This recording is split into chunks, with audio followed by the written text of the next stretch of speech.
काजल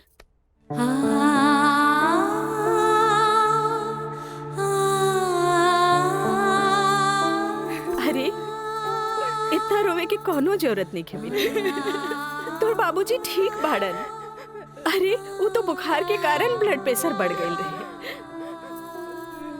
इतना परेशान मत हो, इतना परेशान मत हो। माई हमरा से बहुत बड़का गलती हो गई। हम एक्सकर्शन में ना गए रहे, बल्कि हम अपन बॉयफ्रेंड के साथ गए रही। और वो हमरा के दगा दे गए।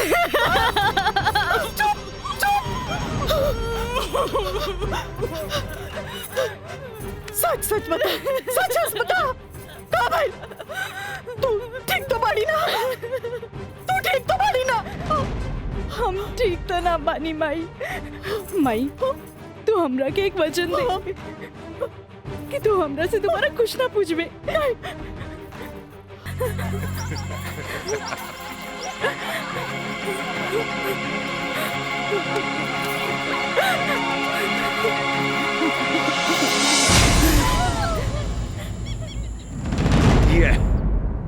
काजल, तोरा परेशान होके के जरूरत नहीं खे।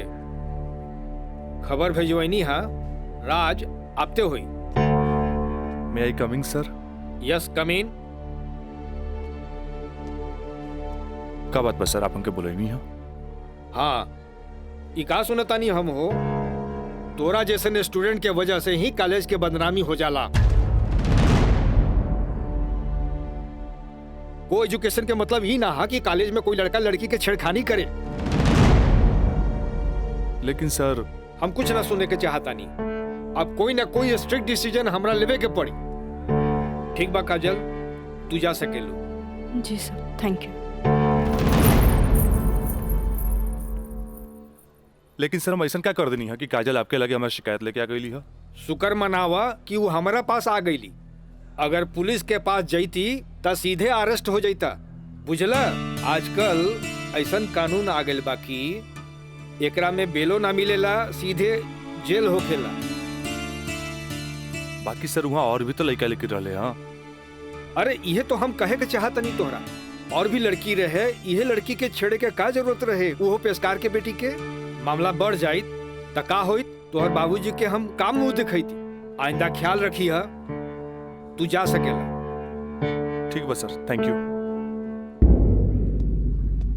मयंक भाई, बहुत टाइम लगिल प्रिंसिपल के यहाँ। अरे तो आबते हो है ना।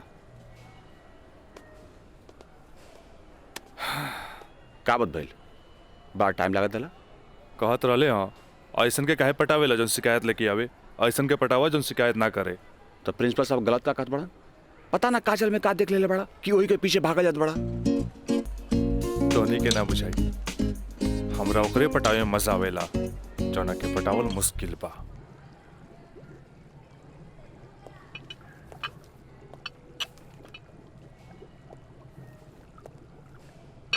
क्या हो रहा है? जी सर। ए पिंकी, हाँ, रिटन एग्जाम तो बढ़िया गए। बाकी लागत है कि प्रैक्टिकल तो हमरा ले डूबी। हमरा तो बहुत बढ़िया बा। बस एकरा में से नापे के बा और ए में लिख लेवे के बा। अच्छा बतावा, का करी? इसमें का डाली? एकरा में ई एसिड डाला। ये? हाँ पक्का? हाँ।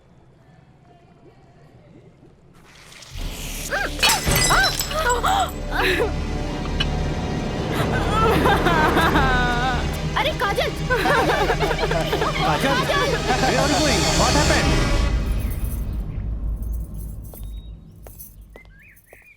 प्रणाम माँ जी।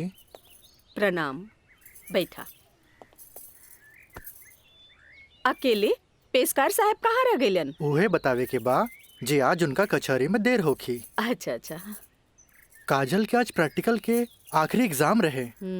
से पूछे के बा कि एग्जाम कैसन गईल। अब देखा बहले तो ऐली ना, कैसन जाए कहा जाए कुछ समझ में नहीं ख्यावत। अभी औते हुई ई देखा। अरे का? अरे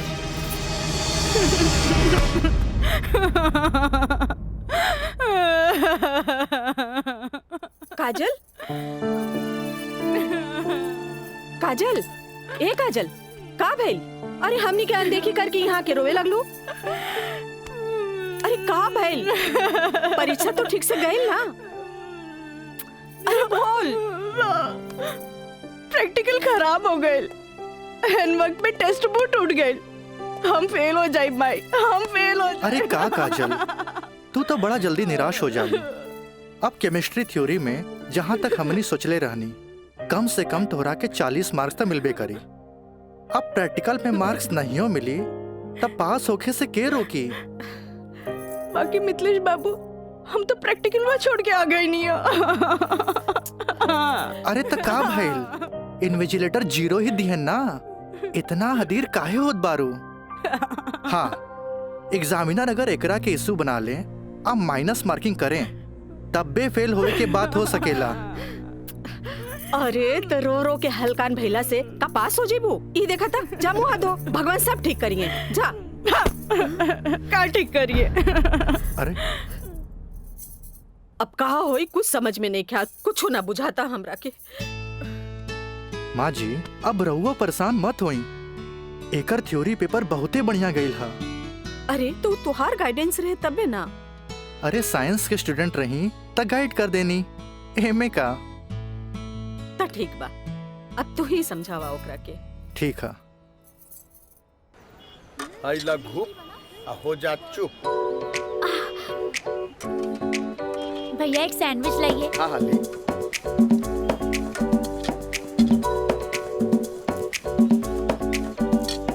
मुझे भी तो दो। ओ तीखा बा।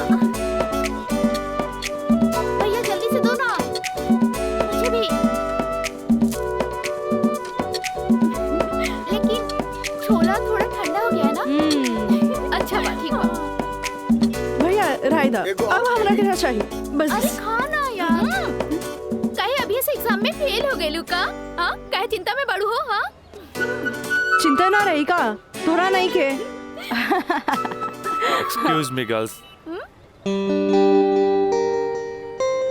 काजल, तू तो बुझाता कि अभी लेक हमरा से नाराज बाड़ू। अरे नाराज तो हम हो रही तारा से, पर हमरा हमार दादाजी के सिखावल एगो बात याद आ गई। कोई भले ही बोए तोहरा ला काटा, तू बोए ओकरा ला फूल। देखा काजल, तू तो प्रिंसिपल साहब से जाके हमार शिकायत कर देलू, पर हमरा हमार दादाजी के सिखावल उ बात याद आ गई। भाई तो उनकर पोते नू, हम जकरा चाही लेनू ओकर पूरा ख्याल रखीले, है ना? देखा है ने, और ये बात के पता तोरा बड़ा जल्दी लग जाई, बुझाइल? गर्ल्स, आप लोग के रिजल्ट आ चुकल बा। अच्छा। और ये क्लासरूम में आप लोग का रिपोर्ट कार्ड बट रहल बा। जाई? चल चल जल्दी जल्दी चला। अरे जल्दी चला चल। ए काजल, कांग्रेचुलेशन, आपके केमिस्ट्री के प्रैक्टिकल में 20 में 20 मार्क्स मिलल है। Mister Raj, for your kind information, हम केमिस्ट्री प्रैक्टिकल एग्जाम ही छोड़ देनी है। ऐसे अपन कांग्रेचुलेशन अपने पास रखी। हाँ। Roll number 31। यस सर।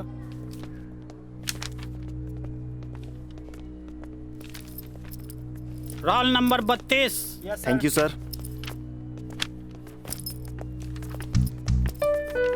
Roll number 33। यस सर। Roll number 34। यस सर। Roll number 35। Roll number 36।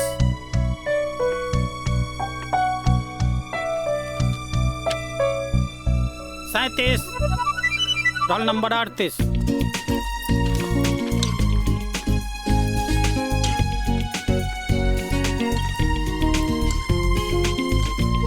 है ना? देखा है ने, और ये बात के पता तोरा बड़ा जल्दी लग जाए, बुझाइल?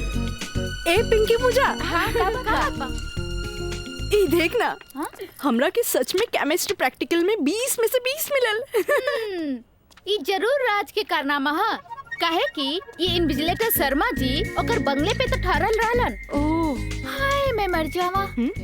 अगर तोहरा जगह पे हम रहती ना, तो राजा के तो रानी बन जाती। जा बन जा। तहरा के देख के ना एगो बात याद आ गई। इया कहे धिया धिया, धिया कहे चिया चिया। एक हाउ हा जौन तहरा पे जान छिड़केला और एगो तू हा जौन एकरा के ठेंगा दिखावत हिया। अच्छा चला चला, हम तो परीक्षा में पास हो गए नी, ये हमरा खातिर बहुत बड़ा बात बा। पापा देखिए तो बहुत खुश हो जाइए। हाँ चला चला चला।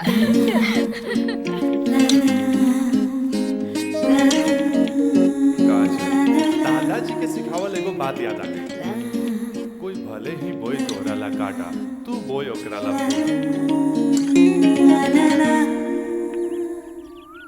ई ले। अरे भाई अपोजिट टीम आ गई बा, हमनी के का होई? अरे आ गेल त का भइल हो? अभी तो टाइम बानू मैच में। टाइम बा का एहिजे बैठ के टाइम पास करबा। ए जब हमनी के मैदान में जाएम नु तो देख के थर्रा जाइलो, ठीक बा? अब चला जौन होई तो मैदान में देखल जाई, उहे देखल जाई। चलो राज भाई बॉल दे। तोहनी के इतना हड़बड़ी बना तब बड़ा सन हम आवा तानी। चलो लोग चलो आवा।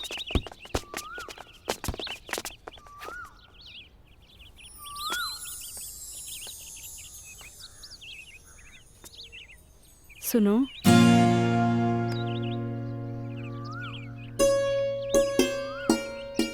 सॉरी राज, हम तोहरा के गलत समझने, लेकिन तू तो सच में दिल के राजा बाड़ा। और तू ये राजा के दिल के रानी। ए काजल, हम तारा के बहुत चाहेनी। Thanks for chemistry practical marks. WhatsApp number मिली का? व्हाट्सएप? हाँ ठीक बात, ले ली। 8291 71 7752। 8291 717752।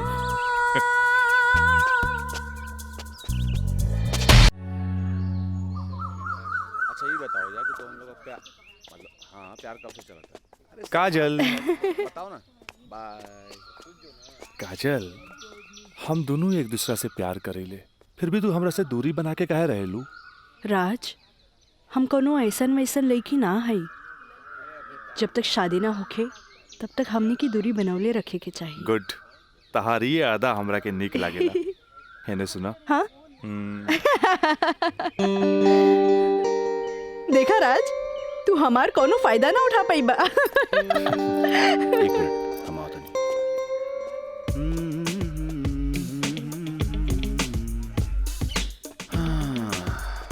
राज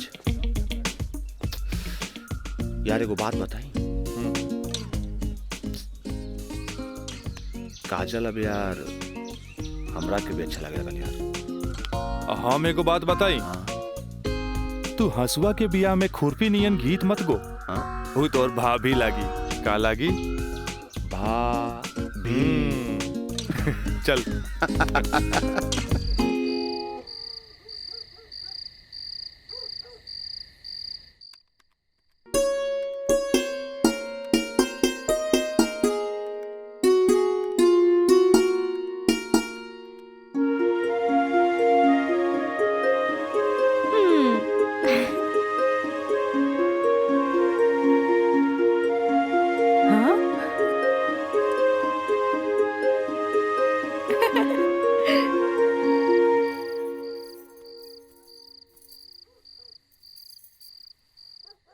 घर के सब काम निपटा ले लू? हाँ,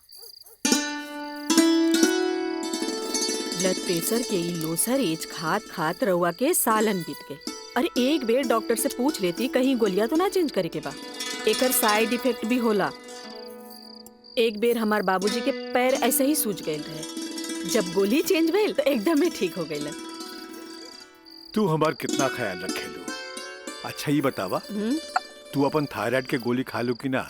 अरे कहाँ खाइला, 3 दिन से तो वो खत्म हो गइल बा। का गोली खत्म हो गई? तू हमरा का बतैलू ना कि गोली खत्म हो गई? अरे तू मरबू, तू एक दिन जरूर मरबू। फिर हमरा से ये ना कहिया कि हमार ख्याल ना रख ले। अरे जब मरिए जाए तो कहा बोला? तब तू का चाहेलू? हम जिए थे जी मर जाएं? हैं? दहाइला, आज के बाद हम हो दवाई ना खाई। राउर पारा चढ़ गई। हाँ? तलवा के लहर माथा पर चढ़ गई। अरे तलवा के लहर माथा पर ना चढ़ी तो क्या हुई? हे तू भगवान। दवाई ना खाइबू तब बिस्तर पकड़बू, फिर घर के चूल्हा चौका घर बाहर के देखी। अरे हमरा तो कचहरी के काम से फुर्सते ना मिलेला, फिर बैठ के तुम्हारी सेवा के करी। अरे के करे कहा था सेवा? मत करब, मरे दे, मत ले बापन कचहरी से छुट्टी। तू तो ई चाहता रू कि समाज हमरा के रनवा बन के फिरत देखत रहे। हे भगवान माफ करी हमरा के। अरे तू हमरा के माफ करा। जाई। अब हमरा कोनो जुगाड़ करे के पड़ी। काजल। हाँ काजल के माथा चाटी। काजल, काजल जी का करता रू? पढ़ाई करत रही, वो इंटरनेट से कुछ नोट्स लेत रही। ठीक है काजल, तो क्या हमार क्रिया आज से तो हाथ ड्यूटी है कि तू अपना माई के रोज भोरे भोरे थायराइड के गोली देबू। अरे वो तक खुद मरी है और हमने सबके बीमार दी है। कॉलेज जायलू ना?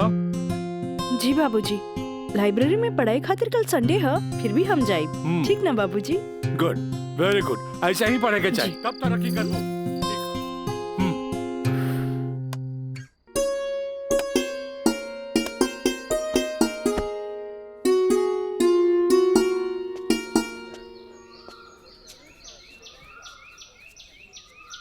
काजल। Thank you. काजल, हम दोनों एक दूसरा के बहुत चाहिए, पर जब हम हमरा फ्यूचर के बारे में सोचिले तो हम देखिले कि हमर बाप के पास बहुत दौलत बा। उनकर दौलत के संभालत संभालत हमार जिंदगी गुजर जाई। हमरा ये आम आदमी नियन नौकरी चाकरी करे के फुर्सते ना मिली। अब बस तू हमरा जिंदगी में हमार जीवन साथी बन के आ जा, तो हमार जिंदगी एकदम मजे में गुजर जाई। ए काजल, तू काहे ना अपना बाबूजी से हमरा बारे में बात करेलू? बाबूजी से? ना बाबा ना, हम ना बोल सकेनी। हमार बाबूजी बहुत गुस्सेल बाड़न। वाह भाई वाह, इकलौता बेटी भैला के बाद भी तू अपना बाबूजी से बात न करबू, काहे कि बहुत गुस्सेल बाड़े। और इकलौता बेटा भैला के बाद भी हम अपना बाबूजी से बात ना करब, काहे कि बहुत पैसा वाला बाड़े। ऐसा में तो हमनी के सपना धरल के धरल रह जाई। काजल, काहे ना हमनी के भाग के शादी कर ले जाओ? बिना बतैले भाग के शादी कैसे कर सकेनी? हाँ काजल, हफ्ता भर के तो बात रही, हमनी के भाग के कहीं भी शादी कर लेल जाए और ओकरा बाद अपना अपना बाबूजी के बता देहल जाई। सोचत का बाड़ू, तारा से ऊंच कूल और धनाट घर के हई। जब तू अपना बाबूजी के बतैबू नु तो ना ना कर पाई है। और हमहू जब हमरा बाप के बताएब कि हम भाग के शादी कर ले बानी, तो नाहियो चाहते हुए भी तारा के अपना बहू के रूप में अपना ली है। ए काजल, हम तारा बिना एक पल भी ना जी सकीले। ठीक बा, हम कोशिश करब। इनु भइल बात। अब छोड़ा हम बाय।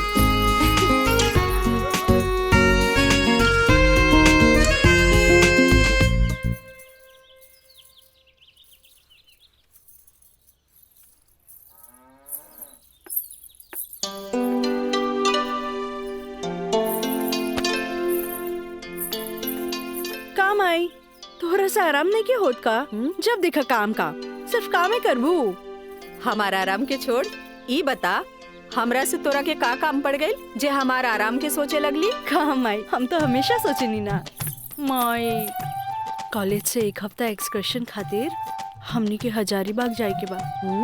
हम डैडी से ये बात नहीं के बोल सकत, परमिशन दिला दे ना माई प्लीज। हमरा के मजौवा के समझ ले ली का? हाँ, अरे हमहू ग्रेजुएट बानी। ई होली में तोरा के कौन कॉलेज लेके जाता? होली तो मार्च में पड़ी, अभी तो फरवरी चल रहा बा।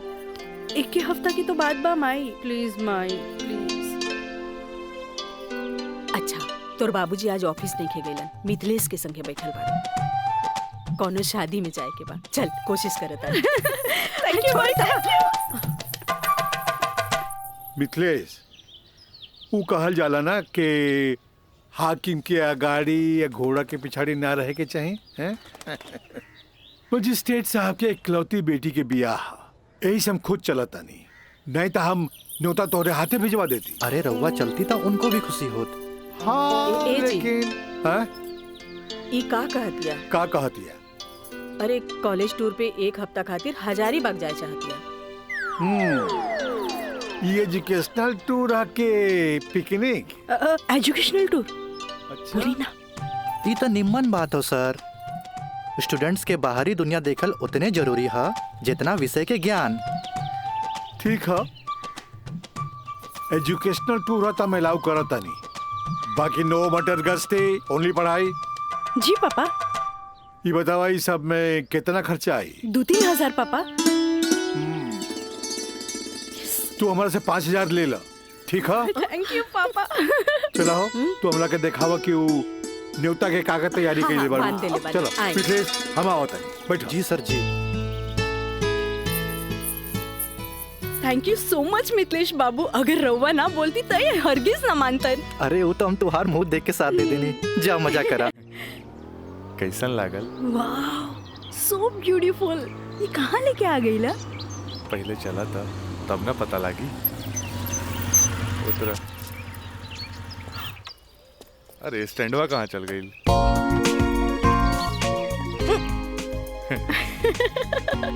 बड़ा धांसू सजेले बा। हाँ चला चली। हाथ तो दा। कहाँ जाए के है? इधर।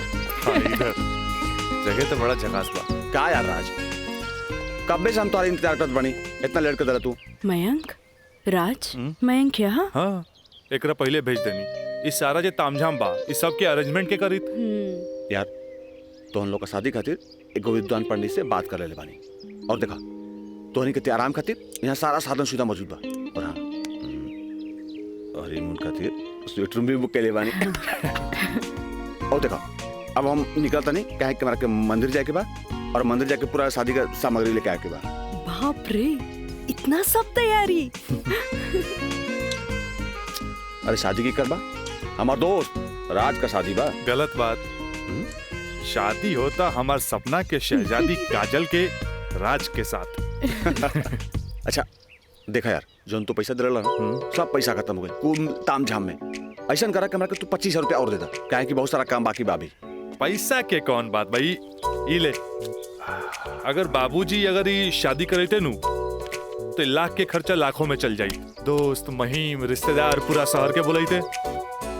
और वैसे भी तो बाबूजी जब रिसेप्शन पार्टी दी है तो जाई खर्चा बढ़ी।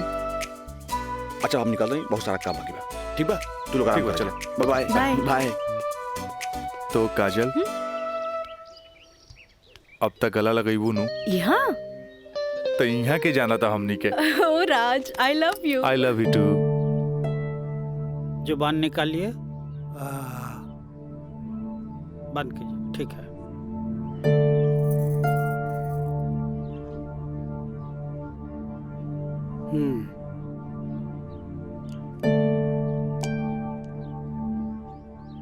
सांस लीजिए और जोर से।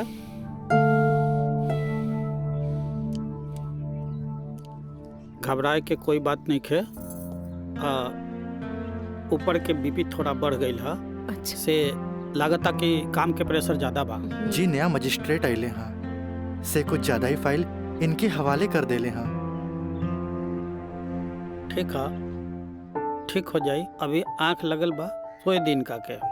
और हाँ पानी पियावल करी, काहे कि पानी पियला से पेशाब यानी यूरिन पास हुई तो रिलैक्स हुई है। जी जी बाकी दवा वही चली। जी ठीक बा? डॉक्टर साहब। जी डॉक्टर साहब हाईली अपन फीस। ई का करतानी, जे आदमी पेशकारी में हमरा से कहियो फीस ना ले ले उनका से हम फीस ली रह दी। डॉक्टर साहब थैंक यू, थैंक यू। प्रणाम डॉक्टर साहब।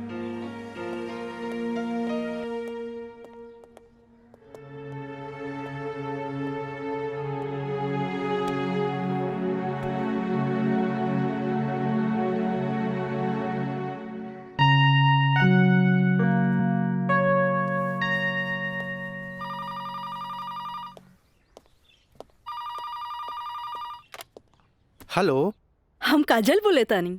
हाँ काजल बोला, कैसन बारू? माई बाबूजी कैसन बाड़न? बाबूजी के तबीयत खराब बा। बीपी बढ़ गई हा, से सुतले बारन, उठाई का? हाँ नहीं छोड़ दी, यहाँ सब ठीक बा। आप कैसन बानी?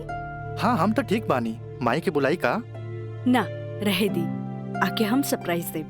ओके बाय। Okay bye. केकर फोन रहे? काजल के। अच्छा वहाँ के ठीक बारी अच्छा खोज खबर लेत रही। अच्छा माँ जी, हम चलत तानी, सांझ के फिर से आ जाए। ठीक बा।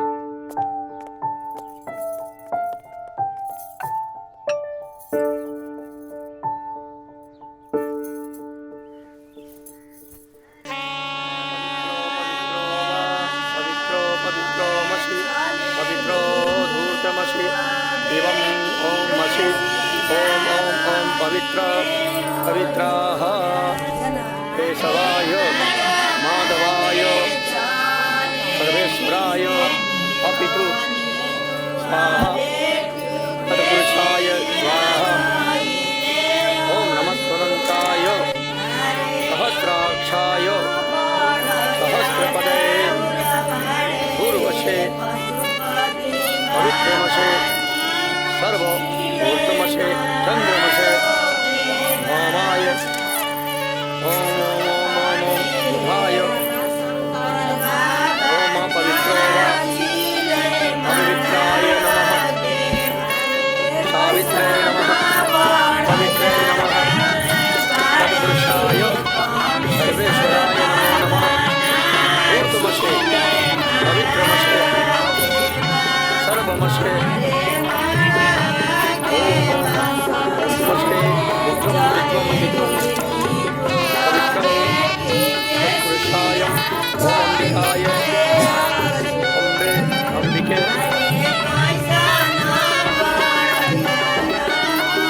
राजलाय राजाय नमो नमो नमो नमो विवाह संपन्ना भवतु।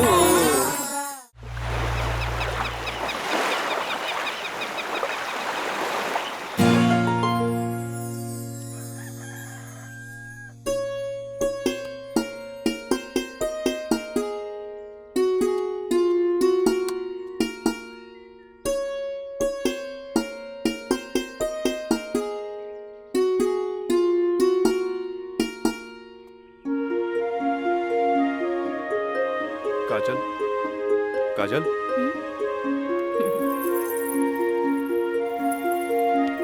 Good morning. Good morning. उठे के मन तो हमरो ना करत रहे, पर खाली सुतल रहला से जिंदगी ना नु चली।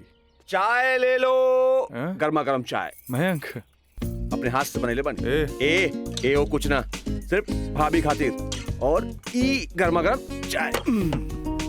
काजल, इस शादी ब्याह में कुछ ज्यादा खर्चा हो गई। हमरा घरे जाए के पड़ी। वो कहा कि अपने बाप से कुछ पैसा भी ले ले और उनका के इस शादी ब्याह के बारे में बता के पटा भी ले। आखिर तेहरा के ले जाके उनका आशीर्वाद भी तो दिलावे के बा। लेकिन तबले हम कहाँ रहब? अरे यहाँ रहबू, तहारी देवर बानू मयंक। हाँ? का मयंक, भाभी का ख्याल रखबे ना? बिल्कुल बिल्कुल ख्याल रखब। ये ले पैसा। अरे और वाह। यहाँ के सब बिल उल चुका दिए। बिल्कुल भाभी, टेंशन ले लगा, कोनो जरूरत नहीं के, हम बगल वाला कमरा में बाड़ी। और हाँ, तू चाय पी के फटाफट फ्रेश हो जा और जन खाए पिए कोई ऑर्डर दे दिया। ठीक ठीक बा। और हम रात से छोड़ के यूं आवता नहीं। तू चल, हम आवता नहीं। चल। ए काजल, अरे हैने आवा। कल साझे लिख के तो बात बा, हम यूं गई नहीं यूं आई नहीं। और वैसे भी अब तहरा बिना हमार मन कहाँ लागी। अब जाई भी और जल्दी आई। ठीक बा।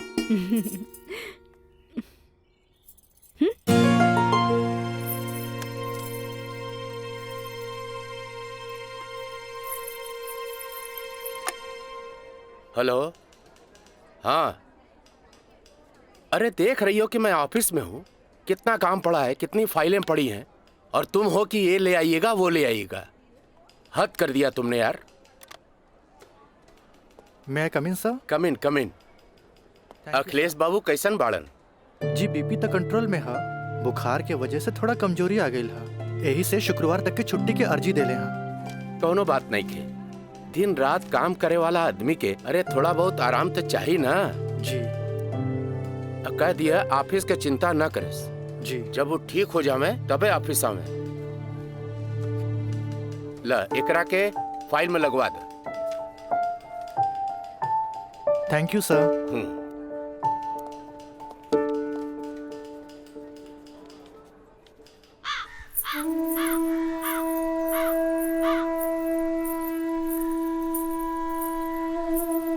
अरे भाभी आइए बेटी।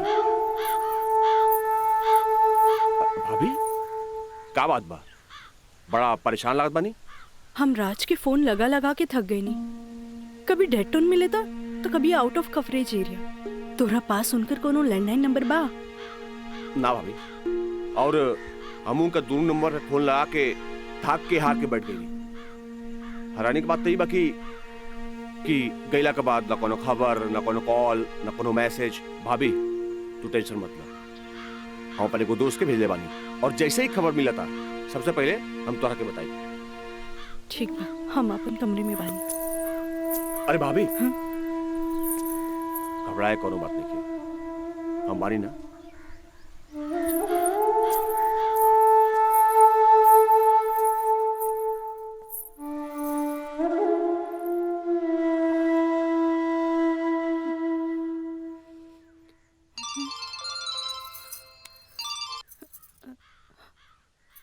काजल, ट्रिप कैसन जा रहल बा? ट्रिप ठीक बा। का बात बा? तोहार आवाज में खनक नहीं खे?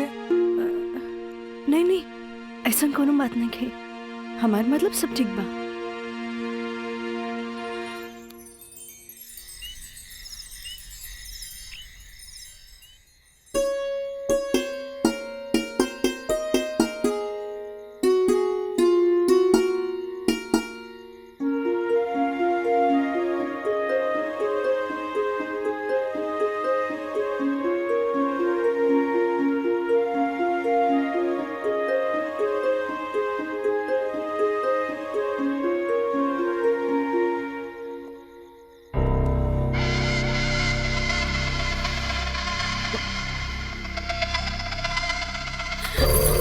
देवर जी, मयंक, ये क्या बदतमीजी है? चल जाइए यहाँ से, वरना राज के बता दे।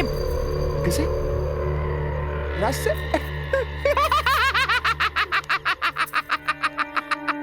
राज से? वो भाग गए? हाँ? आवेला नहीं के? हाँ? तो है क्या पता? हाँ? ये भी कुछ हो रहा बना? सब ओकरे प्लान के तहत हो रहा बा। वो तो तोरा के भोग के और भौरा जैसे चूस के भाग गए। काजल, पता बा जब तो के पहला बार देख ली तू पहली नजर में हमके पसंद आ गई। हम तो के दिल से चाहे लगे। काजल, आज दिल से चाहे लगे। तुझे कहा तारा कौन सच बा? सच ना, 16 आना सच बा। ये बात हम तुझसे बहुत पहले बता दी थी, लेकिन क्या करी, ये मेरी हमार मुंह बन के तरस। देखा, तू गरीब, हम गरीब, हम तो क्या अपने काजल? हाँ, हमसे ब्याह कर ला, हम तो क्या अपने, हम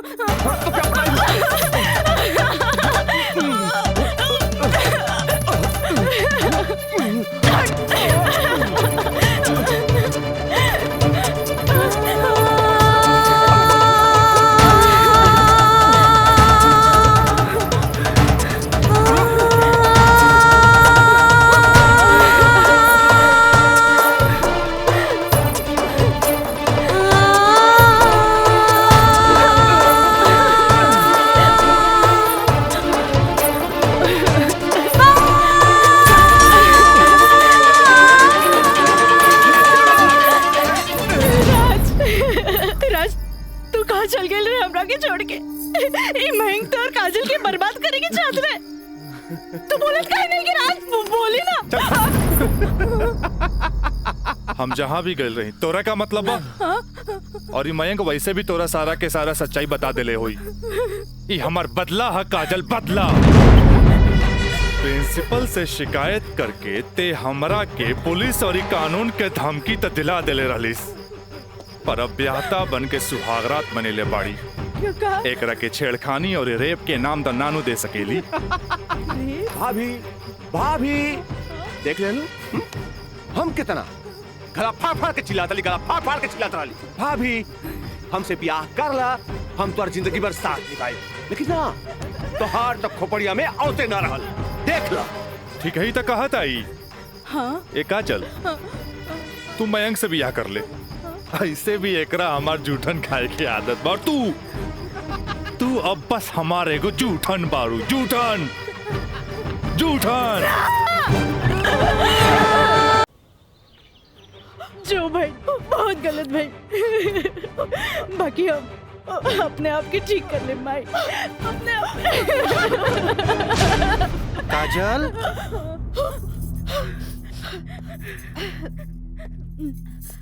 काजल, बाबूजी तोरा के बुलावत आ रहे। हाँ चल।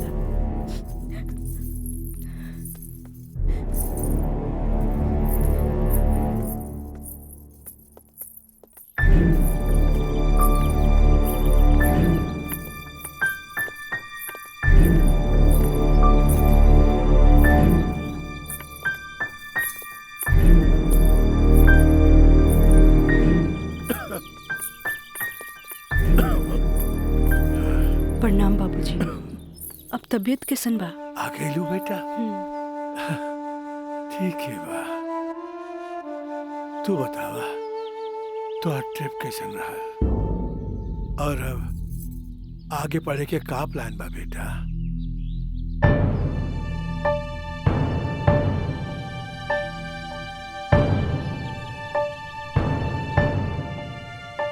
बतैलू ना बेटा। पापा, हम वो साइंस ना पढ़ के लॉ पढ़े के चाहता नहीं। तो ओकरा में का बात है बेटा? विषय कोनो खराब ना होखेला, पर जरूरत है तो ओकरा में अच्छा करे के।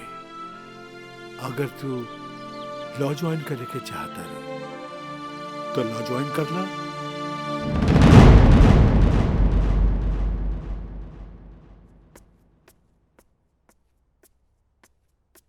का काजल बेटिया, तबीयत ठीक बानू? क्लास कब के खत्म हो गई? तू बैठल वारू, बंद करे के रहे। हाँ काका, रूम लॉक कर दी। हम तो बस ऐसे ही बैठ गए रही। अच्छा।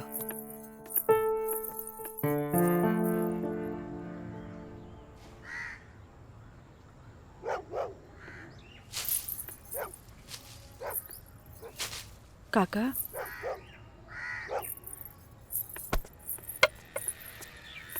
अरे बिटिया, तू फिर आ गेलू? अरे हम कई साल से देख रहल बानी कि हर 3-4 महीना पर तू आ जालू। पर बिटिया, राजा तोहरा से नइखे मिले चाहता। वो बड़ लोग हवन, उनकर जिंदगी में तारा जैसी लड़की की कीमत चाय के कुर्बा के बराबर हा, जे पी के फेंक देवलन। काका, तोहरा का लागता कि हम को फिकल कुर्बा है? नहीं बिटिया नहीं, ऐसे बात नहीं की। जे हम देखिला से बताइनी बिटिया, हम उनकर घर के नमक खैले बानी। फिर भी जब जब तू आयलू हम उनका बताइनी, पर राजा बाबू है कि एक कान से सुने ना और चल जालन। पर बिटिया, हम वहां के नौकर हैं। फिर भी अगर हम तहरा काम आ जाई ना तो हम अपना एक बहुत खुश नसीब समझब। काहे कि तू जब जब आवे लुनू हमारा देखल नहीं जाला बिटिया। काका, अब की बार उनसे कह दिया कि काजल आखिरी बार आयल रहे, एगो घड़ा रहे जेकर पानी ऊपर तक भर गई।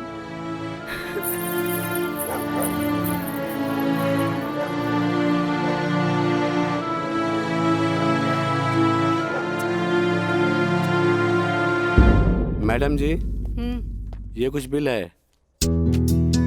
कारपेंटर बिल है, ये टेलीफोन बिल है और ये लाइट बिल है और कुछ वगैरह वगैरह काफी बिल है, आप देख लीजिए।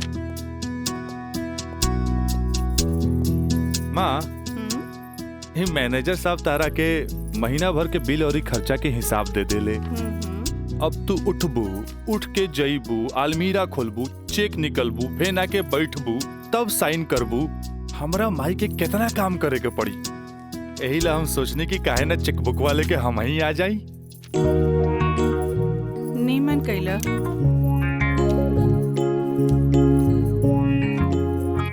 अच्छा,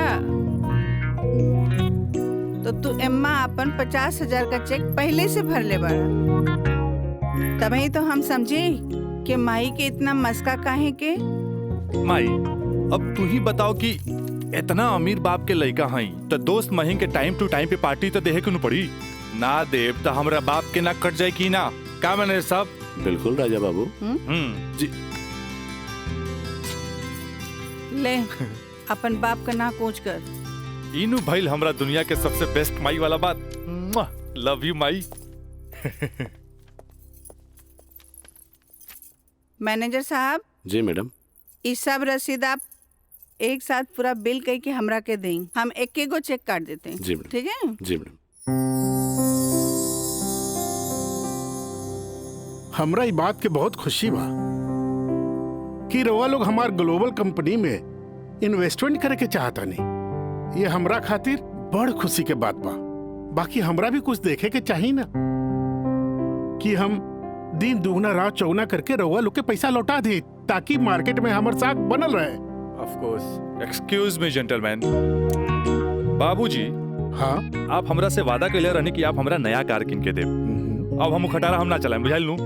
I want new car, okay? Yes, Raja is right. I am witness. Okay, I will buy car for you. Thank you sir. हम चला तनी बाबूजी। तो ठीक बा, रउए कार खरीदा दे। बाकी राउर कार की खर्चा कंपनी के इन्वेस्टमेंट पे दिखावल जाई। Okay, thanks. जेपी साहब, आपका बेटा तो हीरो लगता है। आखिर बेटा के करा हमरे नु। अरे यही तो उम्र में ऐश करे के।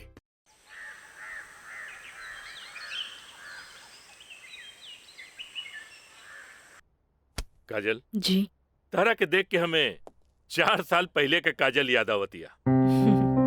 याद है तारा के? मिथिलेश के साथ डरत डरत तू हमरे चेम्बर में आ ललू लॉ कॉलेज में एडमिशन खातिर। हैं? ई कानून के पढ़ाई कैसे एगो लड़की के बहादुर और समझदार बना देवेला। काजल, हम चाहता नहीं कि पहला केस तू खुद अपने लड़ा। कैसन रहे? लेकिन सर। तू घबरा मत, हम तारा बारे में केहू से कुछो न कहनी है। देखा, ये वकील लोग अपने क्लाइंट का सिक्रेसी अपने साथे चिता में ले जालन। बैठा। हाँ, तो केस ये है कि मुवक्किल एक गरीब लड़की है जेकरा के शादी का झांसा दे के पहले भोगल गए और बाद में जूठन की तरफ फेंक दी। वो दहेज के केस न कर सकत रहे काहे कि वो गरीब रहे। वो रेप के केस न कर सकत रहे काहे कि वो अपने घर वालन के मुंह पर कालिक न पोते के चाहते।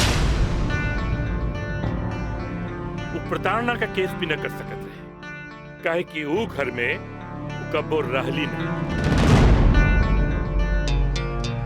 अब वही मुवक्किल का केस तो के लड़े। अब वही गरीब लड़की का केस एक पढ़ल लिखल समझदार वकील के लड़े।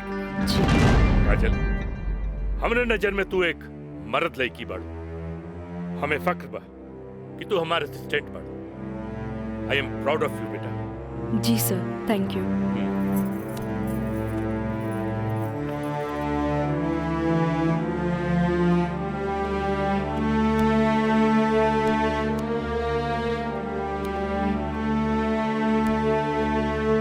बाबूजी, लड़की हर मोड़ पे डरत रहेली। अकेले होके तो सुनसान से डर, भीड़ में होके तो लोगन के डर, जब हवा उड़े तो दुपट्टा उड़े के डर, केहू घूरे तो ओकरा आग के डर, बचपन में माई बाप के डर, बड़ होके तो भाई से डर। सिर्फ डरत रहेली, तब तक डरत रहेली जब तक ओकरा जीवन साथी ना मिल जाए।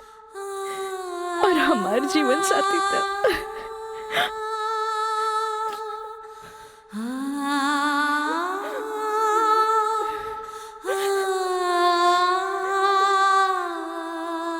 बाबूजी, आज हमार पहला केस बा, राउर आशीर्वाद चाहिए। काजल, माई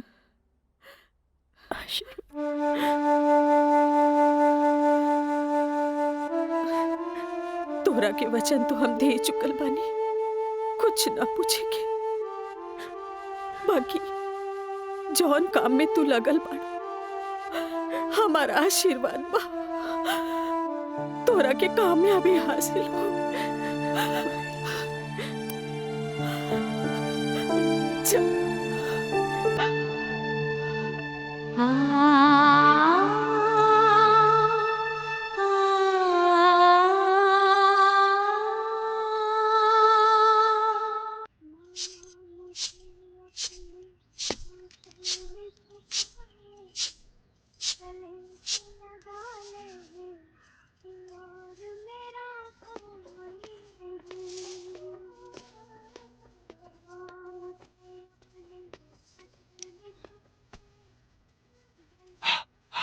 माई हमारा के 7,000 रुपया चाहिए, नौकरी का फार्म भरे के बाद।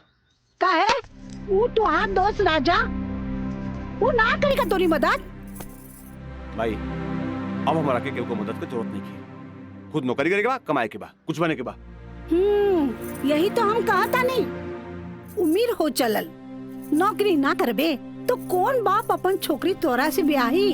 हमरा का, हमार जिंदगी के का, आज है कल ना रहे, फिर बहुत हो गया भाई, चल पैसा दे। दे पैसा, तोरा से मुंह लगाए बेकार है। पैसा पैसा पैसा। हाँ हाँ दे। देता नहीं।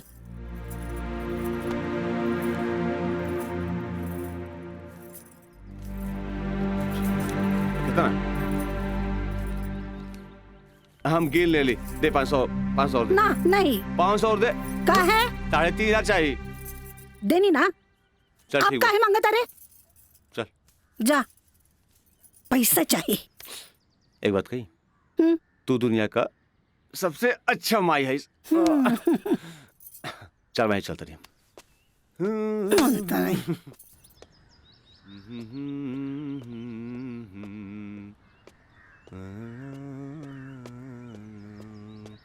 मयंक, काजल, तू इतना दिन बाद यहाँ? हमरा तोरा से कुछ बात करे के बा। चलो कर बेटा। यहाँ ना, चलो कॉफी डे में बैठल जाए। Coffee day? अरे सोचा मत, हम पियाई कॉफी तोरा। चल ठीक। चला।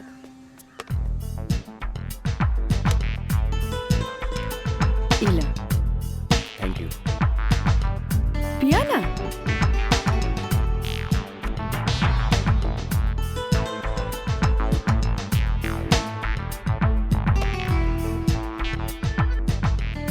काजल,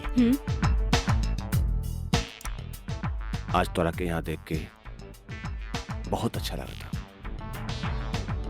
और एक बात बताई, पिछले 4 साल में कौनो ऐसा दिन ना गुजरल, कौनो ऐसा पल ना गुजरल जिसमें तुके याद ना कैलो का। अच्छा कोई छोड़ा, ये बताओ कि आज हमार कैसे याद आई? पहले हम अपन अतीत से लड़त रही, लेकिन अब हमरा लागता कि हमें सेटल हो जाए के चाहिए। बाकी तो ही बा कि के अपना ही हमरा के। अगर तुके प्रॉब्लम ना होके तो हम तोहरा के अपनाए। लेकिन हम गरीब हैं। अरे तो हम कौन अमीर बानी? हम तो गरीब बानी। हम और तू चाहिए तो अमीर हो सकत हैं। वो कैसे? हमार साथ दे के।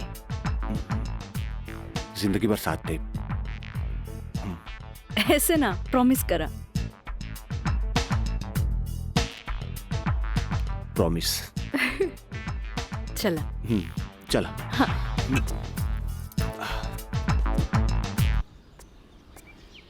मिथिलेश जी, कोनो देर तो ना भइल? अरे ना बाबा, पहले ई बतावा भइल का?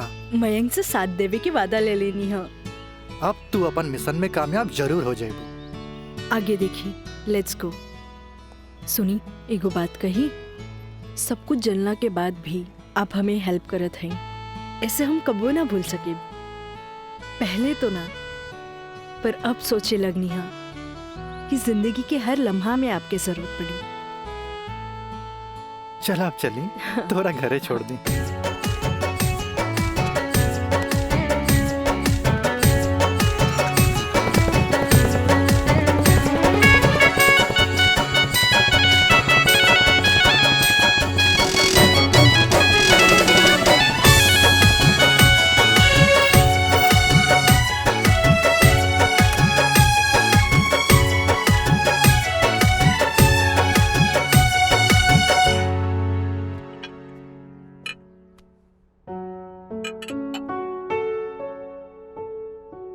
सुनी, एगो बात कही, सब कुछ जानला के बाद भी आप हमें हेल्प करत हैं, ऐसे हम कबो ना भूल सके। पहले तो ना, पर अब सोचे लगनी हाँ कि जिंदगी के हर लम्हा में आपके जरूरत पड़ी। खाना लगा दी? ना भोला, आज तक ऐसा ही पेट भरल है। आज ना खाई बपने? ना। ठीक बा।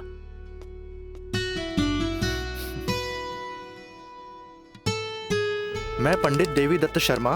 का कहनी है? देवी दत्त शर्मा।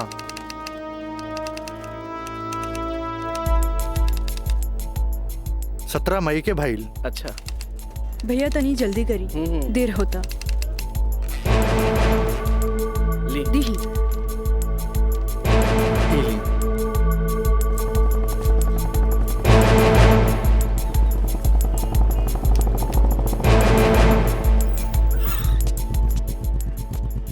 आ गए नहीं टाइप करा के? जी।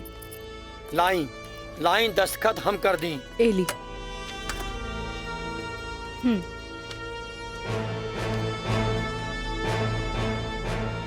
जय गणेश।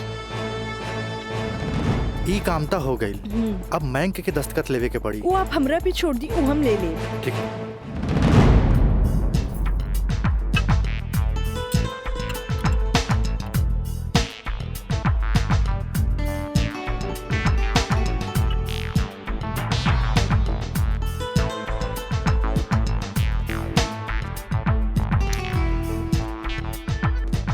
हेलो। हाय। सॉरी यार, आवे में थोड़ा लेट हो गया। अच्छा यही देखा, हम तोरा खातिर का लेके आइल बानी। अच्छा पहले चाय पिया। इला।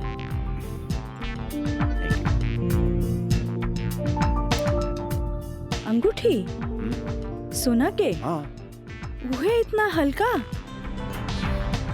मन तो रहे कि हीरा के लेके आई थी, लेकिन का करी, पैसा का तंगी। अच्छा ई बतावा, खुशहाल जिंदगी जिए खातिर तोहरा कितना पैसा चाहिए? 20 लाख। अगर हम तोहरा पूरी 50 लाख दी तो कैसन रही? वैसे ही रही। समझ ला अनार के आंख मिल गई। तो चला फटाफट ई पेपर पे साइन कर दे। अरे पढ़ा मत, यही से हमनी करोड़पति बन जाए। हाँ, हाँ ल। ठीक है। डॉलर भी कदम तो गिरब तो हर बहिया में ना।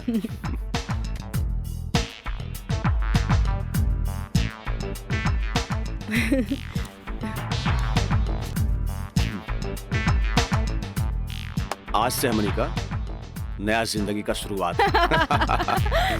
मीना, मंजू, रेखा, कस्तूरी के डांस देख के कुछ समझ में आयल? अरे सरकार के देख के बाजार बदल जाला, बाजार के देख के साहूकार बदल जाला, आ घोड़ा के देख के सवार बदल जाला, शिकारी के देख के शिकार बदल जाला। ऐसे ही मेहमानों के बदले पे सत्कार के भी बदल देवे के चाहिए।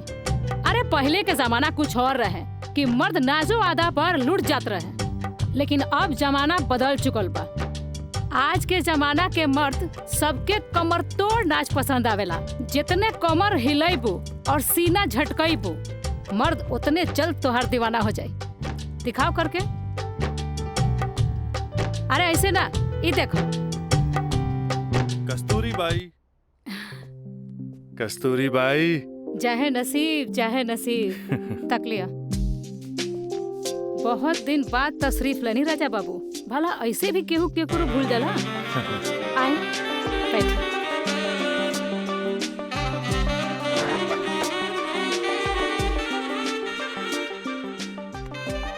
कस्तूरी बाई, हम भुलाइल नहीं की।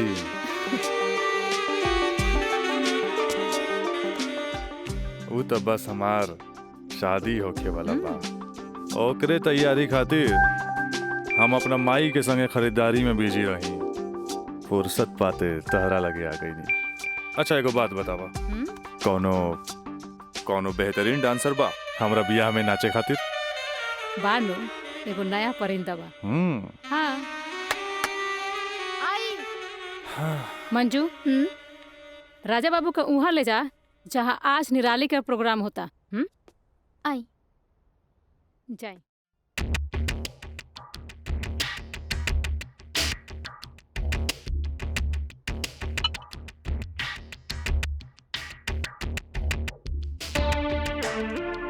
कस्तूरी, तार निराली हमरा बहुत पसंद आई। पसंद तो आ गल राजा बाबू, लेकिन ओकर रेट तनिक कड़क बा। पूरा 5 लाख लेतिया। लाख 2 लाख तो हम तारा पे ऐसे ही उड़ा दिला, तब 5 लाख कौन बड़का चीज बा? ओकरा से कह दिया हमारे बियाह में अगर उ कमर तोड़ नाच करी ना, हम ओकरा सोना ना जराओ हीरा के अंगूठी देव, उहो अपना तरफ से। और बाकी के रिश्तेदार जे ओकरा पैसा दी हैं वो अलग बात। एक कस्तूरी, हीरा के अंगूठी केहू ऐसे ही ना देवेला। अच्छा, तो ऊ रवा दिलो दिमाग में इतना घुस गइल बिया। अच्छा एगो काम करब, तनी हेने लावा, हमरे तरफ से ई ला। हाँ डैडी, का बात बा? तू जहाँ बाड़ा जल्दी से चल आवा। ठीक बा, हम अभी आओ तानी। बड़ा कमजोर बराउर ये ना मुराद इश्क, ऐसे उतारा के जाम लहले बगैर चल देनी। हाँ कस्तूरी भाई, डैडी के कुछ जरूरी काम आ गइल बा, से जाए के पड़ी। ठीक बा, अब डैडी के फोन आइल ह ते में हम का बोली। चला तनी, बाय।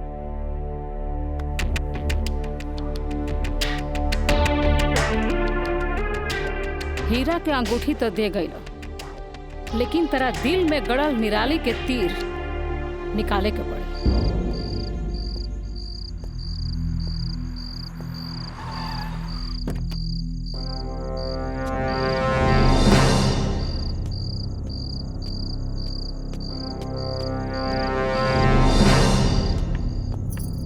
क्या बात बा डैडी, इतना अर्जेंट में क्या बोलेनी हमरा के? राजा, हाई हम का देखा तानी? कौन लेखी बिया काजल?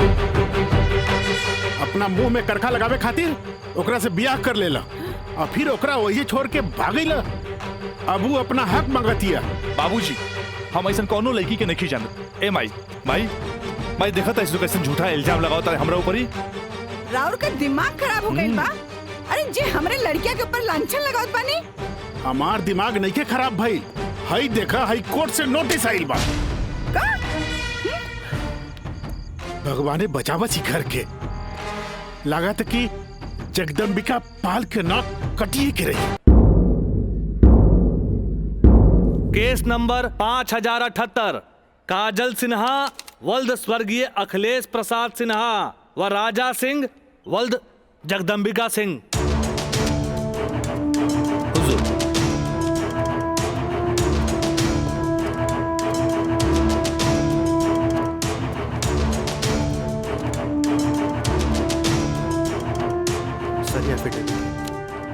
केकर? गवाहन के। अच्छा ठीक है, जग बैठा। मिलॉर्ड, असल में ये एक अमीर आदमी के प्रताड़ित करे वाला केस है। साथ में पढ़े वाला 2 बालिग दोस्त के आपन मर्जी से हम बिस्तर होए के केस है। I object milord. हमार फाजिल दोस्त एकदम बेकार का बात कर रहल बड़न। सच्चाई तो यही है कि हमार मुवक्किल काजल का बिया राजा के साथे बाकायदा मंदिर में भैल रहे, और यह 2 गवाहन के एफिडेविट। एगो राजा का सबसे खास दोस्त मयंक और दूसर ब्याह कराए वाला पंडित। आप देख ली। 4 साल बाद हमार फाजिल दोस्त के मुवक्किल कहाँ रहले? सच्चाई तो ई बा जज साहब कि हमार मुवक्किल राजा के शादी रोक के रुपया ऐठे के एगो षड्यंत्र बा, षड्यंत्र। शादी? कैसन शादी? अरे राजा का शादी तो पहले ही हो चुकल बा। अगर दोबारा शादी भइल ना तो तोहार मुवक्किल जेल जाई, जेल। बस जज साहब बस, हमू इनका से यही पूछा तानी कि आखिर ये किस्सा 4 साल बाद ही काहे उठावल गई, बताई? हम बतावा तानी जज साहब।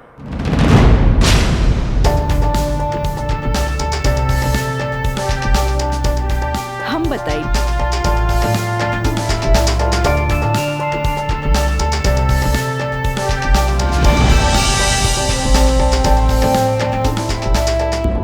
मिलॉर्ड, हम चाहेब कि ये केस हम खुद लड़ी। ई रहल हमार बार ऑफ अटॉर्नी के रजिस्ट्रेशन।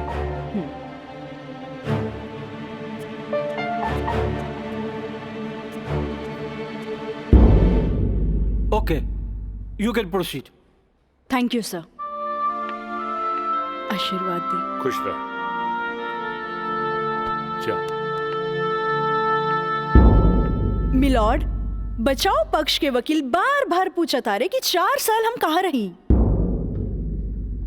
मिलॉर्ड, 4 साल इनके मुवक्किल राजा जैसन तमाम मुजरिमों के सजा दिलावे खातिर ई चोंगा बहुत जरूरी रहे।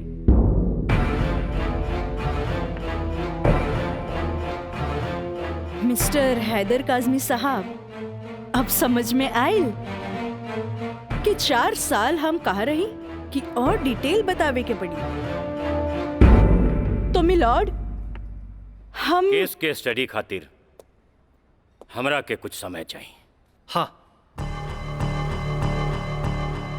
कोर्ट इंस्ट्रक्ट करती है कि राजा की शादी रोक दी जाए जब तक कोर्ट का फैसला ना हो जाए। बचाव पक्ष के वकील की रिक्वेस्ट पर यह कोर्ट मुअत्तिल की जाती है।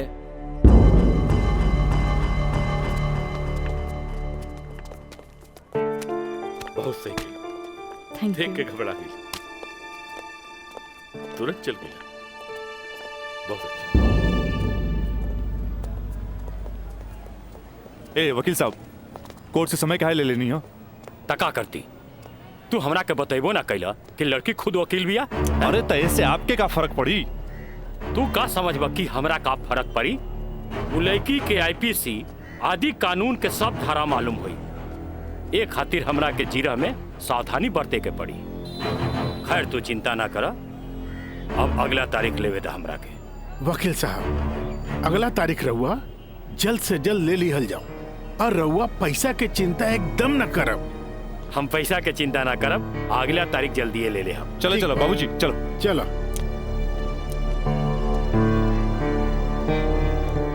हेलो, हाँ, अब फिक्र करके बात नहीं के। अरे तहार काम हो जाई, हम समझ गए नहीं, एकदम में समझ गए नहीं। हाँ,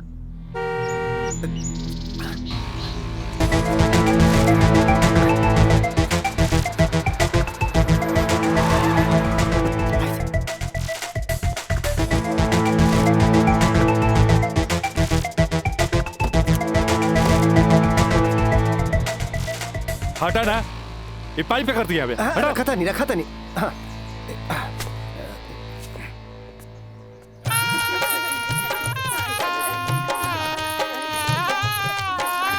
बंद करो इस नौटंकी, ये शादी ना हुई। अरे हटा यार, सब हटा। अरे ऐसे ना शुभ बात काहे करता रहा? हम सही कहा था नहीं भाई, अभी भी यहाँ ना हुई। अरे ही का? अरे तो हर दिमाग खराब हो गई लड़का। बियाह करे से पहले हमरा से पूछ लेना रहा का? का जरूरत है ऐसा बियाह करे के? का करती? वैसे ना मानत रहे हम कानून से बचे के खातिर बियाह के नौटंकी कर देनी। तो जाके ओकरा बुला करके घर लिया बा। अरे बाबूजी, अगर ऐसा ला के खड़ा कहीं नू तो ऐसा कितना पतों से तारी घर भर जाई बुझाइल। तो फिर का करबा तू? अब हम देखे हमरा का करे के बा। बहुत हो गई, बहुत हो गई। देखा देख रहा लू ना तू? एकर दिमाग चल गई बा। चल।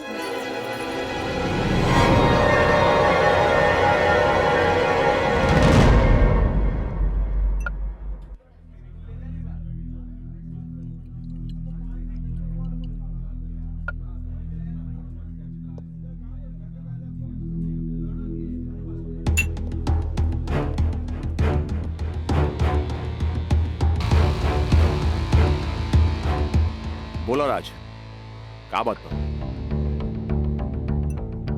पहले पेक तब पी। बहुत दिन का बाद मिलल बा।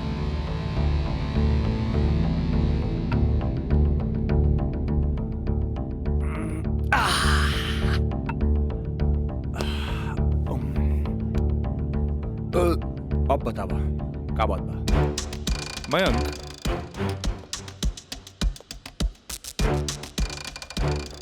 भाई तोरा अपन बयान बदले के पड़ी। एफिडेविट के बाद भी? दोस्ती खातिर।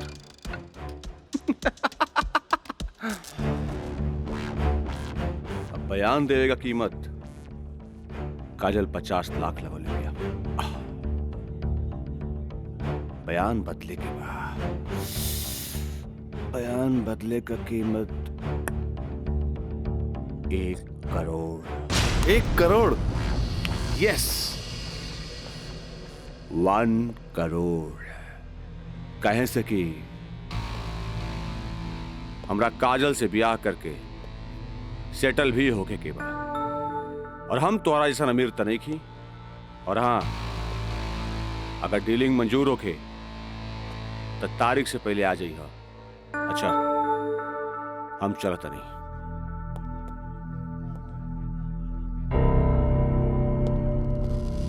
हमार बिल्ली हमरे से म्याऊं।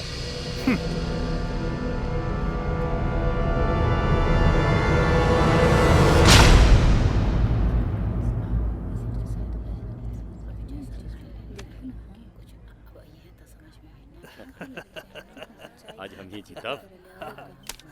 केस बहुत बढ़िया बा। Order order. बचाव पक्ष अपनी बात रख सकते हैं।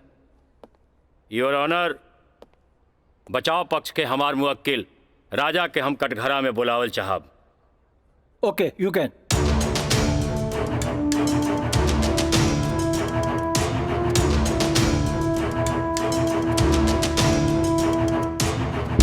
हम गीता पे हाथ रख के कसम खाता नहीं, जे भी कहब सच कहब, सच के सिवा कुछ न कहब। हाँ तो मिस्टर राजा, आप अपन बचाव में का कहल चाहते नहीं? जज साहब, हम ये बात माना तानी कि हम और ये काजल कॉलेज के दिन से एक दूसरा के चाहता नहीं। अपना अपना मर्जी से हम दोनों भाग के शादी भी मंदिर में कर लेनी। होटल के बिल और ही शादी के खर्चा कुछ ज्यादा हो गए रहे, यही से हमरा घर वापस आए के पड़ल। पर जज साहब, हमार इरादा बिल्कुल नेक रहे। हम सोचनी कि हम घर वापस आके अपना पिताजी से कुछ पैसा भी ले लहब और उनका के शादी के बारे में कुछ सच्चाई भी बता दे। जज साहब, हम बिल्कुल निश्चिंत रहे कि काजल के देख रेख ला वहां हमार जिगरी दोस्त मयंक तो बढ़ले बा। पर जज साहब, जब हम वापस लौट के गई था वहां के नजारा देख के तो हमार होशे उड़ गई। जज साहब, हमार नई नवेली दुल्हन काजल हमारा जिगरी दोस्त मयंक के बहिया में गलबहिया खेलत रहे। I object milord. ई सरासर झूठ बोलत जा रहलन ह। Objection overruled. मिस्टर राज, आप अपना बयान जारी रखिए। जज साहब, तब खटाक से हमरा दिमाग में एक बात याद आ गई कि कॉलेज के दिन में हमार जिगरी दोस्त मयंक हमरा से बोले रहे कि वो काजल के पसंद करेला और काजल भी ओकरा के पसंद करेली। पर जज साहब, हम सीधा साधा आदमी हो मेरा तेकरा देवर और भाभी के मजाक के रिश्ता समझ लेनी। लेकिन जज साहब, ई सरासर झूठ बोलने जा रहल बारन। I object milord. हमार दरख्वास्त बा वकील साहिबा से कि इनका जे कुछ भी कहे के बा बुलैला पे कटघरे में आके कही है।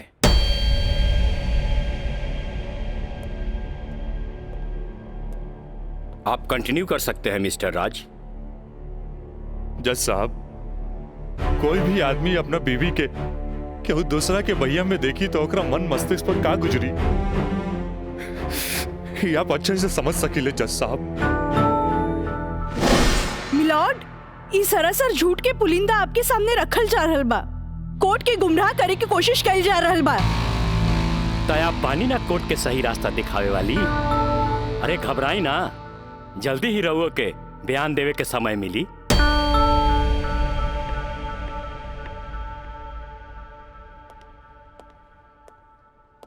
यू कंटिन्यू मिस्टर राज। जज साहब, समय के साथ साथ हम तो अपना आप के समझा लेनी और एक बुरा सपना समझ के हम सब कुछ भूल के काजल के अपनावे खातिर भी तैयार रही। हम आज भी काजल के अपन धर्म पत्नी मानी ले, अपन धर्म पत्नी मानी ले हम काजल के। That's all my Lord. हम चाहत कि वकील साहिबा काजल सिन्हा के कटघरे में बुलावल जाए, वो भी वकील के तौर पर ना, मुद्दई के तौर पर। इजाजत है।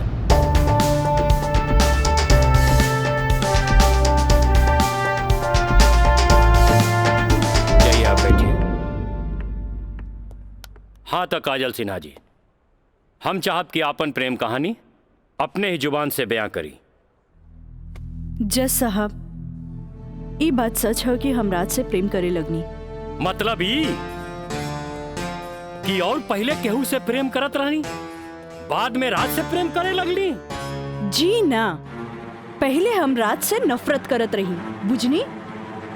अच्छा अच्छा, तो नफरत प्रेम में बदल गई? जज साहब, हम अपन मर्जी से ब्याह खातिर राजी हो गई नी और माई बाबूजी के बिना बतैले ब्याह कैनी, जे बहुत बड़ भूल रहे। ब्याह कैनी तो सुहाग रात तो मनैले होई बुना। आई बताई, मर्जी से कि बिना मर्जी से मनैले रहलू? वकील साहब, दुनिया की हर लड़की जब अपन मर्जी से ब्याहली तो उस सुहाग रात भी अपन मर्जी से ही मनावेली। ना, हम ए से पूछत रही कि जब सुहाग रात मनावत रहलू तब बगल के कमरा में राज के दोस्त मयंक रहलन ना?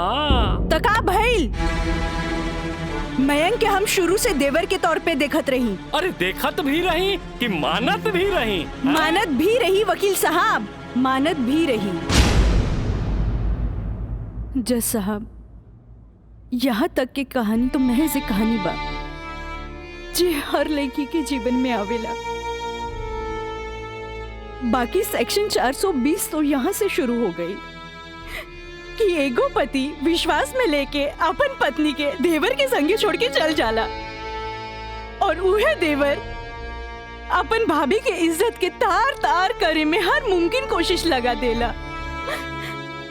बेचारी औरत कैसे भी अपन इज्जत और जान बचा के भाग चलेली और फिर पति मिल जाला और वही कहला कि जे कुछ भी भइला ओकर नाम अब तू रेप तो ना दे सकीलू, काहे कि वो शादी के बाद भइला।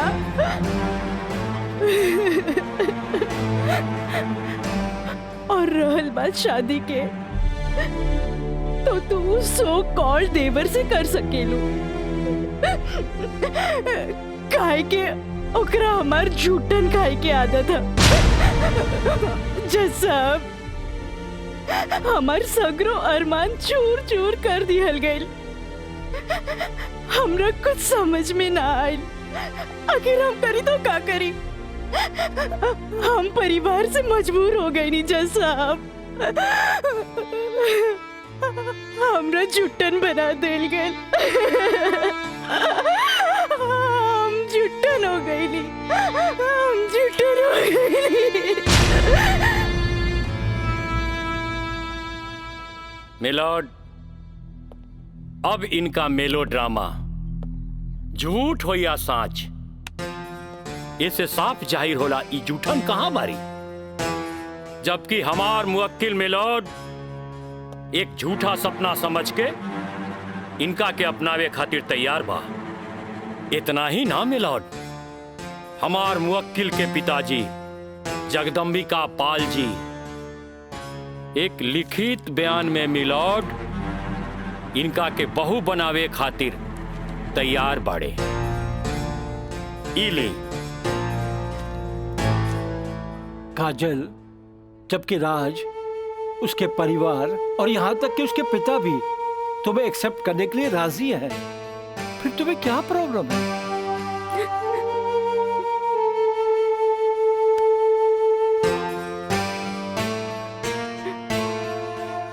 तुम बोलती क्यों नहीं हो?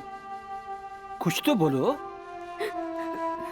मिलॉर्ड, वहाँ मर जान के खतरा है। वाह मिलॉर्ड वाह, जौन परिवार के जिला जवान में रिस्पेक्ट बा, जौन परिवार पर आज तक कोनो क्रिमिनल केस नहीं थे, आ वो परिवार के साथ इनकर जान के खतरा बा। Now picture is very clear milord.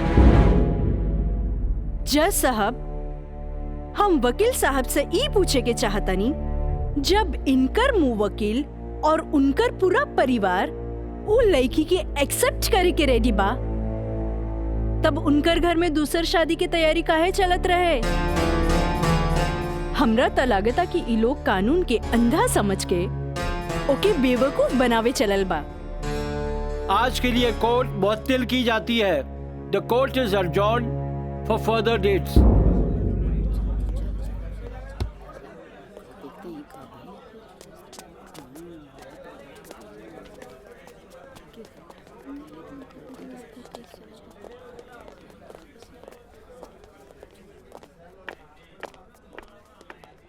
वकील साहिबा, अरे वाह, तू तो बड़ा चालाक बड़ू हो।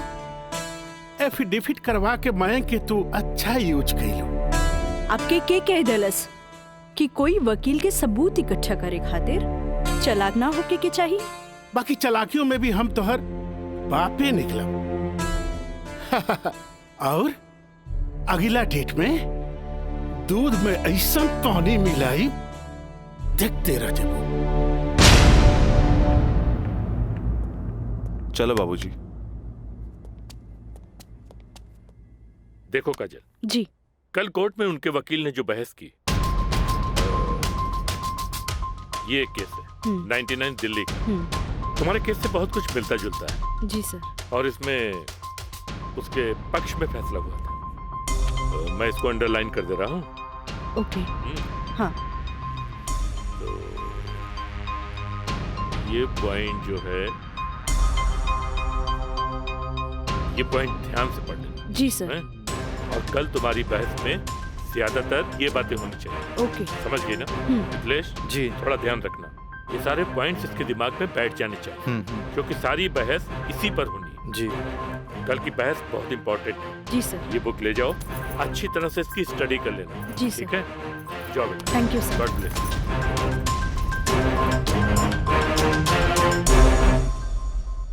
आँख कहेली कि एक नया इंसान देख ले, लेकिन दिल कहेला कि ना।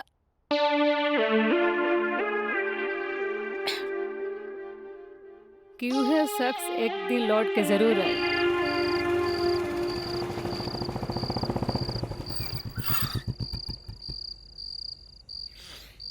जफाव ने मारा, वफाव ने मारा। निराली, अरे ओ निराली, मुझे तेरी अदाओं ने मारा।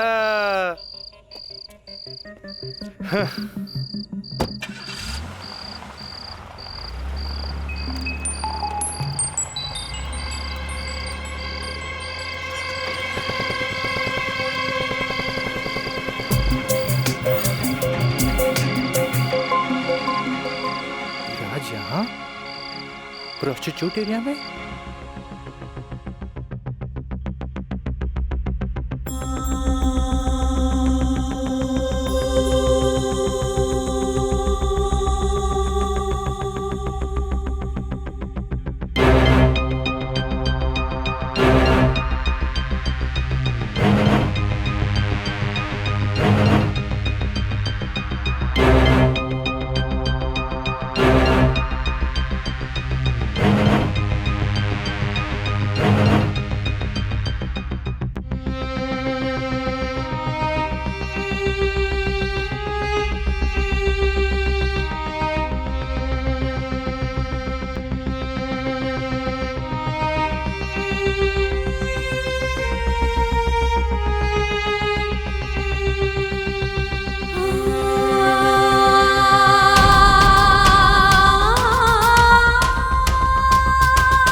चाय भी और जल्दी आई। ठीक बा।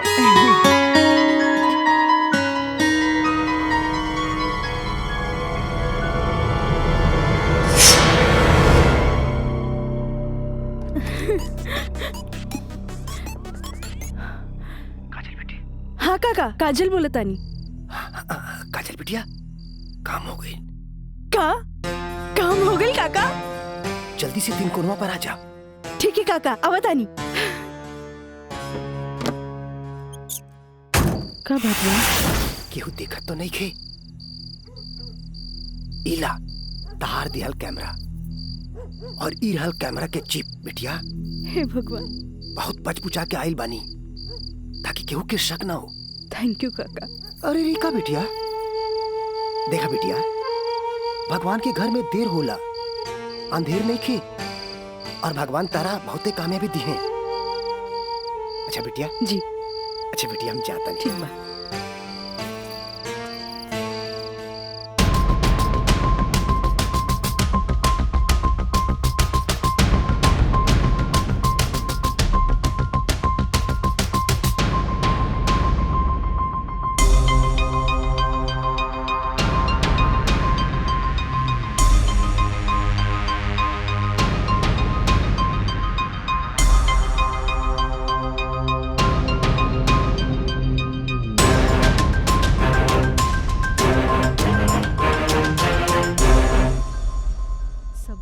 दे देनी। हाँ बाकी सर आ गए।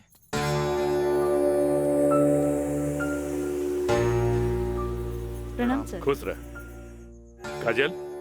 वो लोग समझ ले रहन की तमाशा होई, बाकी तू चुप रह के बाजिए पलट देलू हैं।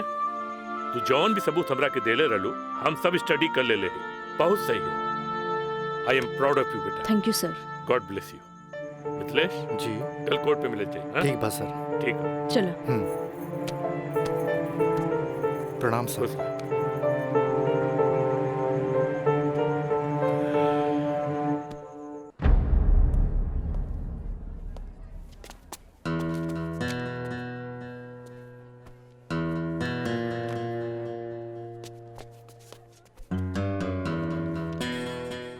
अदालत की कार्रवाई शुरू की जाए। जा बेटा।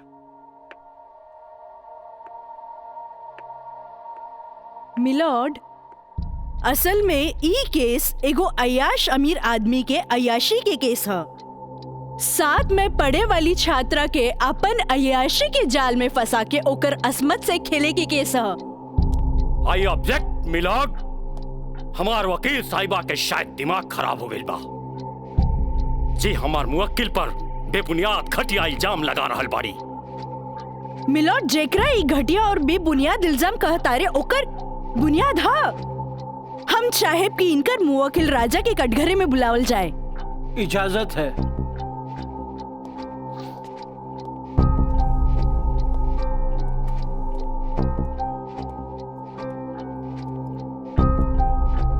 जज साहब, ई उहे आदमी है जे लड़की के चाय के कुर्बा समझेला, जेके पिया और फेंक द। इनकर अयाशी के सबूत के तौर पर हम अपन एगो गवाह पेश करे के चाहतानी। इजाजत है। Thank you.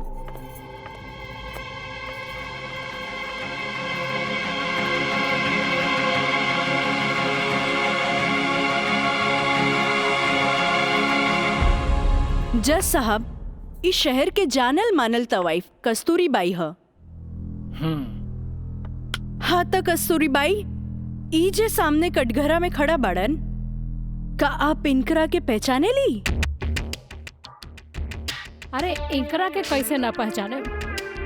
ई तो हमार पुराना ग्राहक राजा हवन। Good, thank you. अब जा सकेनी। हाँ तो जज साहब। I object milord. हमार वकील साहिबा हमार पर्सनल क्लाइंट के केस के रुख के बदलल चाहता रही। आखिर केस के ई बात से का वास्ता? वास्ता हा जज साहब, वास्ता हा।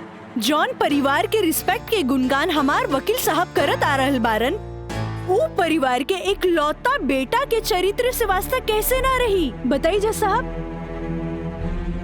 अब हम अपन अगला गवाह राजा के कॉलेज के प्रिंसिपल एनके गॉड के पेश करे के चाहता नहीं। इजाजत है। Thank you. प्रिंसिपल श्री एनके गौड़ हाजिर हो।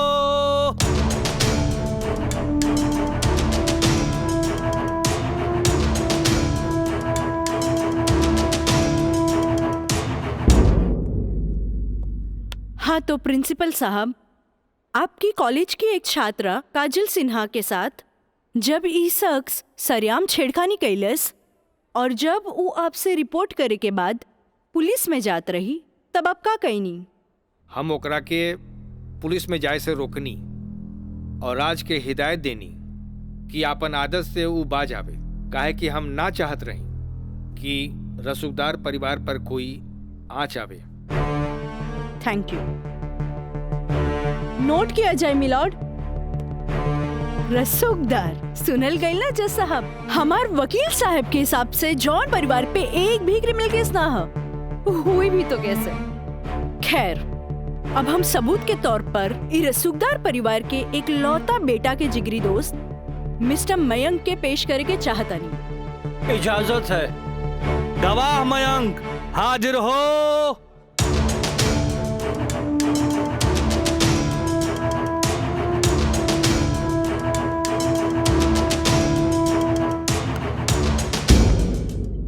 हाँ तो जज साहब। जज साहब, हमार वकील साहिबा खामोखा अदालत के वक्त के बर्बाद कर रहल बाड़ी और उस सवाल के जवाब देवल नहीं की चाहत जेमे बियाहता के पति और पति के पूरा परिवार बियाहता के रखे खातिर तैयार बा। तही बात में कौन जान के खतरा बा? बियाहता ई शख्स उहे आदमी बाड़न जेकर मदद से शादी जैसन पवित्र बंधन के आड़ में कानून के धोखा देवे के साजिश रचल गई, जेकर रचयिता बाड़े मिस्टर राजा और साथ देवे वाला बाड़े मिस्टर मयंक। हाँ तो मिस्टर मयंक, तू अपन जुबान से ही उस सो कॉल्ड शादी के आंखों देखा हाल बतावा। वैसे मिलॉर्ड, सबूत के तौर पर हम अदालत में एगो वीडियो क्लिप पेश करके चाहतन। Thank you sir. Objection milord, यहाँ कोनो टीवी शो नहीं खे। अखामोखा वकील साहिबा हमनी के और अदालत के वक्त के बर्बाद कर रहल बाड़ी।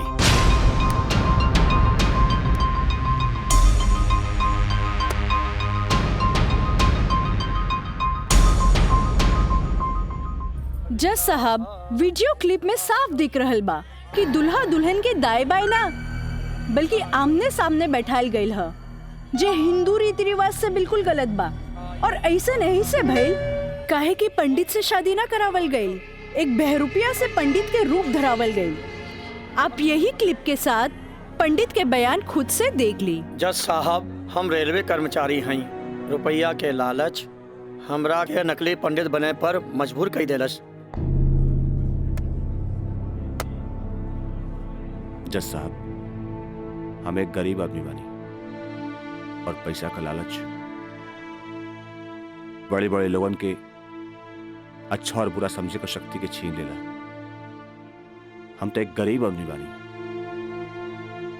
दोस्त के कहला पर हम एगो भलता आदमी के पुजारी बना के इन लोग का ब्याह करवा देली। आखिर हम भी का करती? जज साहब, काजल की खूबसूरती का हम दीवाना हो गई और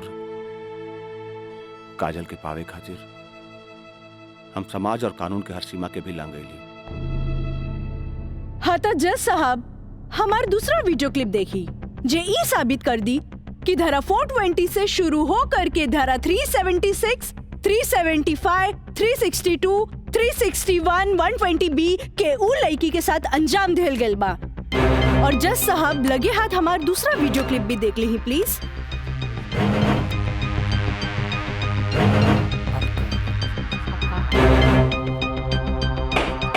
ऑर्डर ऑर्डर। अरे हटाओ, हटाओ, हटाओ। हम सही कहा था भाई, अभी भी आना हुई तो का करती? वैसे ना मानत रहे तो हम कानून से बचे के खातिर बिया के नौटंकी कर देनी। अरे बाबूजी, अगर ऐसे ला के खड़ा गई नू तो ऐसा कितना पतों से तारी घर बढ़ जाई बुझाई।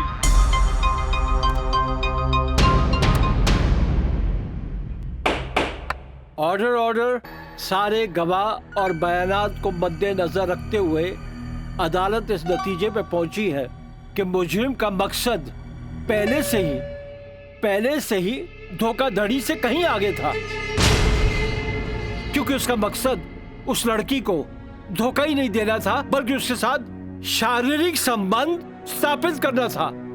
और यह भी साबित होता है कि मुलजिम ने बलात्कार को शादीशुदा जिंदगी को एक व्यवहारिक रूप देकर कानून को धोखा देने की कोशिश की है। इसलिए अदालत धारा 420 से बढ़कर इसे 376 एक रेप केस करार करती है और साथ ही महंग को इस अवैध कार्य में साथ देने के लिए धारा 120B को अदालत मुकर्रर करती है।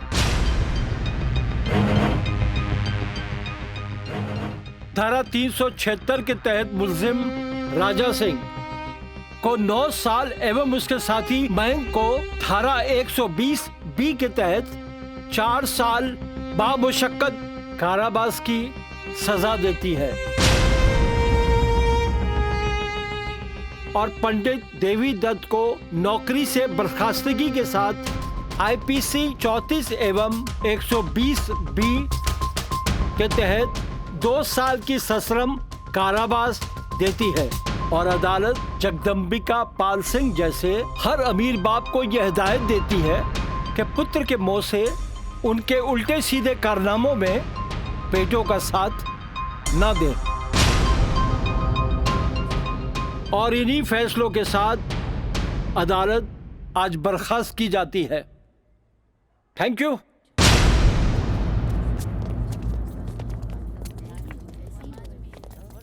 सर,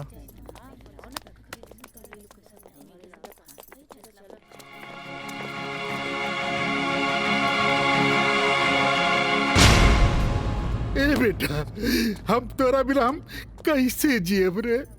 ए बाबूजी हम आज बात जान गए नहीं कि झूठ कितना भी ताकतवर क्यों ना होके सच के आगे हमेशा छोट पड़ जाला।